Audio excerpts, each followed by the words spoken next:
بیدر آباد کی central jail اپنی سختی اور خاموشی کے لیے مشہور تھی، مگر اس رات ہوا میں ایک عجیب سی بے چینی تھی۔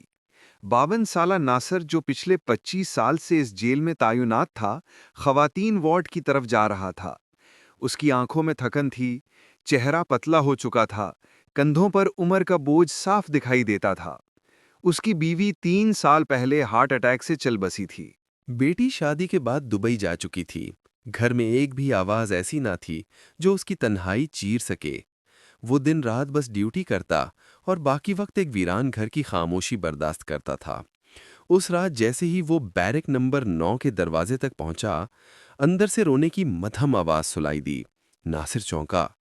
اس نے ٹارچ اندر کی۔ ایک لڑکی فرش کے کونے میں گھٹنوں کے درمیان چہرہ چھپائے رو رہی تھی۔ ناصر رکا۔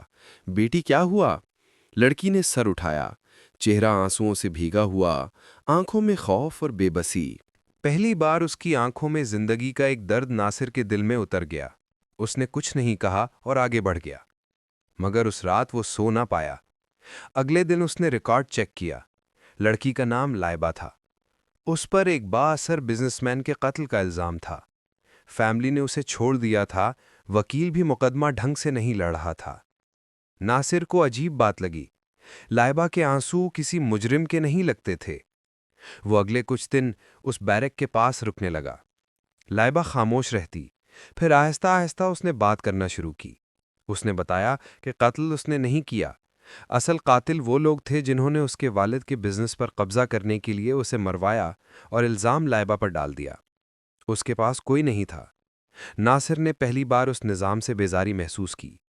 اس نے 25 سال انصاف کے نام پر نوکری کی تھی، مگر اب اسے لگ رہا تھا کہ انصاف بس طاقت والوں کا کھیل ہے۔ دن ہفتوں میں بدل گئے۔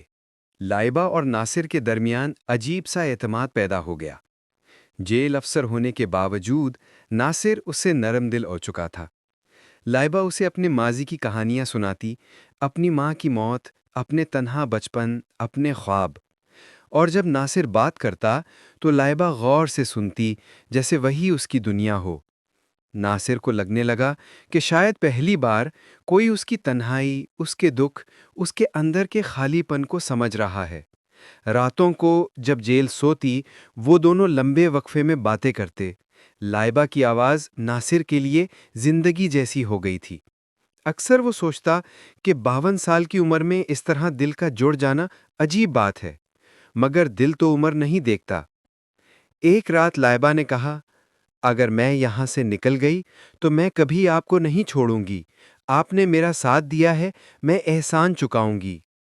یہ الفاظ ناصر کے سینے میں دھڑکن بن کر گونجنے لگے۔ وہ خود کو روک نہیں سکا۔ اسے لائبہ کے لیے بہت نرم جذبات محسوس ہونے لگے تھے، جن کا اظہار وہ ظاہر نہیں کرتا تھا، لیکن لائبہ سب پڑھ لیتی تھی۔ مہینوں بعد لائبہ نے ایک دن آہستہ سے کہا، مجھے یہاں سے نکال دے ناصر صاحب، ورنہ وہ لوگ مجھے یہیں ختم کر دیں گے۔ آپ ہی میری آخری امید ہیں۔ یہ سن کر ناصر ٹوٹ گیا۔ اسے لگا کہ اگر وہ اسے نہ بچا سکا تو وہ ساری زندگی خود کو معاف نہیں کر پائے گا۔ ناصر نے پلان بنانا شروع کر دیا۔ مہینے کا آخری ہفتہ تھا، سٹاف کم تھا، وہی وقت مناسب لگ رہا تھا۔ اس نے ایک پرانی گاڑی خریدی، کچھ نقد رقم جوڑی اور رات کا انتظار کیا۔ آخر وہ رات آ گئی۔ جیل کے اندر گہرا سناٹا تھا۔ ناصر کے ہاتھ کانپ رہے تھے، مگر لائبہ کے چہرے پر عجیب سا سکون تھا۔ دونوں بڑے احتیاط سے راہداری سے گزرے۔ پچھلا گیٹ کھلا، وہ باہر نکلے اور ناصر کی گاڑی میں بیٹھ کر تیزی سے شہر سے دور جانے لگے۔ ناصر کے دل میں خوف بھی تھا، امید بھی۔ اسے لگ رہا تھا کہ وہ نئی زندگی شروع کرنے جا رہا ہے۔ پہلی بار میں اکیلا نہیں ہوں، اس نے سوچا۔ راستے میں لائبہ نے کہا، یہاں گاڑی روکیں۔ ناصر نے گاڑی روکی۔ رات کافی گہری ہو چکی تھی، سڑک سنسان تھی۔ لائبہ آہستہ سے گاڑی سے اتری۔ ناصر بھی باہر آیا۔ اس نے لائبہ کی آنکھوں میں دیکھا، وہاں گہری خاموشی تھی، لیکن محبت نہیں، شکر گزاری نہیں، کوئی نرمی نہیں۔ ناصر نے گھبرا کر پوچھا، کیا ہوا لائبہ؟ ناصر صاحب، آپ نے واقعی سوچا کہ میں آپ کے ساتھ رہوں گی؟ ناصر ساکت رہ گیا۔ لائبہ نے اپنے بیگ سے ایک دھاتی راڈ نکالی، جیسے یہ سب پہلے سے تیار ہو۔ میں نے وہ قتل کیا تھا، میں مجرم ہوں، اور مجھے باہر نکلنے کے لیے ایک بیوقوف انسان چاہیے تھا جو آپ نکلے۔ ناصر کا دل بیٹھنے لگا۔ تم نے مجھ سے جھوٹ بولا؟ اس کی آواز کانپ رہی تھی۔ لائبہ نے شانے اچکا دیے۔ ہر لفظ جھوٹ تھا، ہر کہانی جھوٹ تھی، ہر آنسو جعلی تھا۔ آپ صرف ایک سیڑھی تھے ناصر صاحب، میرا راستہ صاف کرنے والی سیڑھی۔ ناصر پیچھے ہٹ گیا، زمین اس کے نیچے سے نکلنے لگی۔ لائبہ، میں نے تمہارے لیے، لائبہ نے ٹوک دیا، اسی لیے تو استعمال کیا تمہیں۔ زیادہ مت سوچیں، آپ بہت آسان شکار تھے۔ پھر اس نے راڈ ناصر پر تیزی سے مارا۔ ناصر لڑکھڑاتے ہوئے زمین پر گر گیا، اس کا سر پھٹ گیا، خون بہنے لگا۔ لائبہ نے اس کی جیب سے پیسے، گاڑی کی چابی نکالی۔ گاڑی میں بیٹھنے سے پہلے پل بھر کو رکی، ناصر کی طرف دیکھا اور سرد لہجے میں کہا، شکریہ، میرے کام آئے۔ گاڑی تیزی سے دور نکل گئی۔ بے ہوشی میں اسے اپنی بیوی کا چہرہ دکھائی دیا، بیٹی کی آواز سنائی دی، اپنی وردی یاد آئی، اور وہ سب یاد آیا جو اس نے اصولوں کے لیے قربان کیا تھا۔ صبح ایک کسان نے اسے دیکھا اور اسپتال پہنچایا، لیکن زندگی اب پہلے جیسی نہیں رہی تھی۔ جیل نے اسے نکال دیا، میڈیا نے اس کی عزت روئیں دی، اس کی بیٹی نے شرم سے رونا شروع کر دیا، اس کے پورے کیریئر پر دھبا لگ گیا۔ اور لائبہ، وہ غائب تھی، پتہ نہیں کس شہر میں، کس نام سے، کس نئے شکار کی تلاش میں۔ ناصر بستر پر لیٹ کر یہ سب سوچتا ہی رہ گیا، کیسے ایک لمحے کی کمزوری پوری زندگی کی قیمت بن گئی۔ اس کی کہانی اب بدرآباد کے لوگوں میں بطور ایک سبق سنائی جاتی تھی۔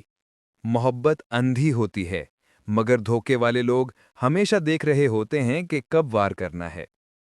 صبح اسپتال میں آنکھ کھلتے ہی ناصر نے خود کو آکسیجن ماسک، ڈرپس اور مشینوں سے گھرا ہوا پایا۔ جسم ٹوٹا ہوا تھا، مگر سانس چل رہی تھی۔ ڈاکٹر نے بتایا کہ اگر کسان نہ پہنچاتا تو وہ بچ نہیں سکتا تھا۔ بیٹی دبئی سے آئی، آنکھوں میں غصہ، دکھ، شرمندگی۔ بابا، آپ نے ایسا کیوں کیا؟ ناصر کے پاس کوئی جواب نہیں تھا۔ جیل نے اسے معطل کر دیا تھا، میڈیا اسے بدنام افسر کہہ رہا تھا، گویا سب کچھ ختم ہو چکا تھا۔ مگر دل کے کسی کونے میں ایک آگ تھی، دھوکے کا زخم جو خاموش نہیں رہنے دیتا۔ ناصر نے خود سے ایک وعدہ کیا، میں اسے ڈھونڈ نکالوں گا، مجھے میرا انصاف ملے گا۔ اس نے بیٹی سے کہا، بیٹا، مجھے ایک موقع دو، مجھے اپنی سچائی ثابت کرنی ہے۔ بیٹی نے چند لمحے اسے دیکھا، پھر پہلی بار اسے مضبوطی سے پکڑا۔ میں آپ کے ساتھ ہوں بابا۔ ناصر 6 ماہ تک صحت یاب ہونے میں لگا۔ اس دوران وہ خاموشی سے لائبہ کے متعلق معلومات جمع کرتا رہا، جائے واردات، اس کے جھوٹے وکیل، ساتھ کام کرنے والے غنڈے، جیل کی اندرونی ریکارڈنگز اور اس رات کا CCTV، سب اس نے ایک ایک کر کے جوڑنا شروع کر دیا۔ ایک دن اسے خبر ملی، کسی نے لاہور میں زرین ملک کے نام سے ایک لڑکی کو دیکھا ہے، جو ایک مشہور تاجر کے بیٹے کے ساتھ گھوم رہی تھی۔ ناصر فوراً لاہور پہنچا۔ وہ گھنٹوں اس لڑکی کا پیچھا کرتا رہا۔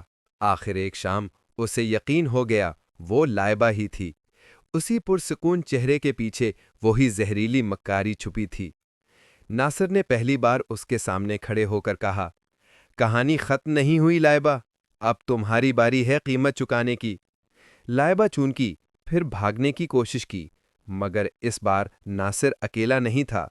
اس کے ساتھ لاہور کی مقامی پولیس تھی، اور ناصر کے ہاتھ میں اس کے سب جرائم کے ثبوت۔ لائبہ کی اصل حقیقت کھل گئی۔ تحقیقات میں ثابت ہوا کہ لائبہ نے اپنے بوائے فرینڈ اور 3 گن مین کے ساتھ مل کر بزنس مین کا قتل کیا تھا۔ اس نے ناصر کو جیل سے فرار کے لیے استعمال کیا۔ وہ مختلف شہروں میں نام اور چہرہ بدل کر گھوم رہی تھی۔ اس کے پیچھے زمینوں کے بڑے گروہ کا کردار تھا۔ عدالت میں ناصر نے خود گواہی دی، ثبوت پیش کیے۔ اس کی بیٹی اس کے ساتھ کھڑی تھی۔ لائبہ کا چہرہ پہلی بار بے نقاب ہوا۔ تمام جھوٹ ٹوٹ گئے۔ عدالت نے فیصلہ سنایا، لائبہ فاطمہ، عمر قید۔ ناصر نے آنکھیں بند کر کے لمبی سانس لی۔ سارا بوجھ ہلکا ہونے لگا تھا۔ ناصر کی واپسی۔ اتھارٹیز نے رسمی معافی مانگی. اسے جیل میں دوبارہ تعینات کیا گیا، اس بار ایک بڑے عہدے پر، ڈپٹی سپرنٹینڈنٹ جیل. وردی جب دوبارہ اس کے جسم پر آئی تو اس کی آنکھوں میں نمی آ گئی. بیٹی نے کہا، بابا، امی آپ پر فخر کرتی ہوں گی.